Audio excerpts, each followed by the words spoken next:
फिर यहोवा ने मूसा और हारून से कहा, व्यवस्था की जिस विधि की आज्ञा यहोवा देता है वही ये है कि तू इस्राएलियों से कह कि मेरे पास एक लाल निर्दोष बछिया ले आओ, जिसमें कोई भी दोष न हो और जिस पर जुआ कभी न रखा गया हो।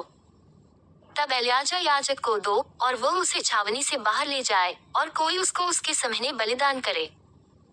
तब एलियाजा याजक अपनी उंगली से उसका कुछ लोहू लेकर मिलाप वाले तंबू के सामने की ओर 7 बार छिड़क दे। तब कोई उस बछिया को खाल, मांस, लोहू और गोबर समेत उसके सामने जलाए। और याजक देवदारू की लकड़ी, जूफा और लाल रंग का कपड़ा लेकर उस आग में जिसमें बछिया जलती हो डाल दे। तब वह अपने वस्त्र धोए और स्नान करे, इसके बाद छावनी में तो आए, परंतु सांझ तक अशुद्ध रहे। और जो मनुष्य उसको जलाए वह भी जल से अपने वस्त्र धोए और स्नान करे और सांझ तक अशुद्ध रहे। फिर कोई शुद्ध पुरुष उस बछिया की राख बटोर कर छावनी के बाहर किसी शुद्ध स्थान में रख छोड़े, और वह राख इस्राएलियों की मंडली के लिए अशुद्धता से छुड़ाने वाले जल के लिए रखी रहे, वह तो पापबलि है। और जो मनुष्य बछिया की राख बटोरे वह अपने वस्त्र धोए और सांझ तक अशुद्ध रहे। और यह इस्राएलियों के लिए और उनके बीच रहने वाले परदेशियों के लिए भी सदा की विधि ठहरे। जो किसी मनुष्य की लोथ छुए वह 7 दिन तक अशुद्ध रहे।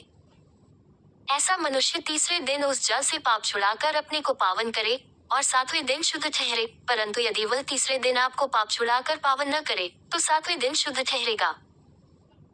जो कोई किसी मनुष्य की लोथ छूकर पाप छुड़ाकर अपने को पावन न करे, वह यहोवा के निवास स्थान का अशुद्ध करने वाला ठहरेगा, और वह प्राणी इस्राएल में से नाश किया जाए। अशुद्धता से छुड़ाने वाला जल उस पर न छिड़का गया, इस कारण वह अशुद्ध ठहरेगा, उसकी अशुद्धता उसमें बची रहेगी।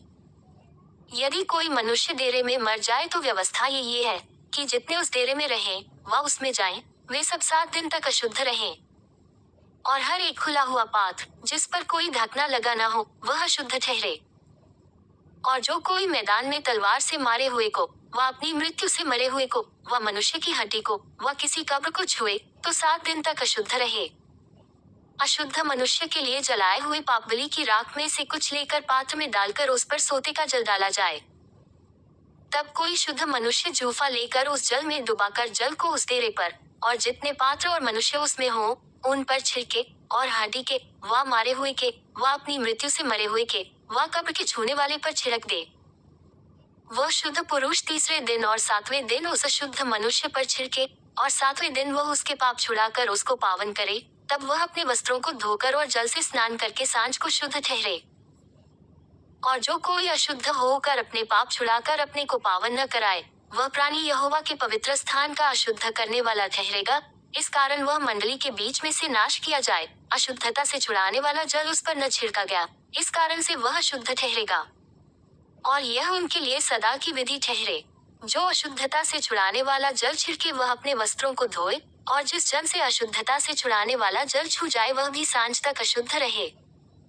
और जो कुछ वह अशुद्ध मनुष्य छुए वह भी अशुद्ध ठहरे, और जो प्राणी उस वस्तु को छुए वह भी सांझ तक अशुद्ध रहे।